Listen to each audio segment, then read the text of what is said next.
Are we learning? Sure? Ako, ang inyong lingkod, no bragging about it. I'm happy to announce it. Alam nyo, umiinom ako ng mahigit 12 supplement araw-araw. As in every day.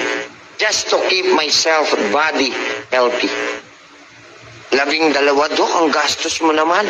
Sabi ng iba, syempre binibili yun, alam naman libre yun. Pag gastos ka, Dok, hindi. Every time na lalabas ako ng pera para sa kalusugan ko, hindi ko siya kino-consider na expenses. I considered it investment. Totoo yun. Ikaw, kailan ka nag-invest sa katawan mo? Nag-invest ka, pinagkakitaan mo lang siya. Sakit, no? Sakit? Ha? Hoy, hindi ari-arian, hindi lupa, hindi kwarta.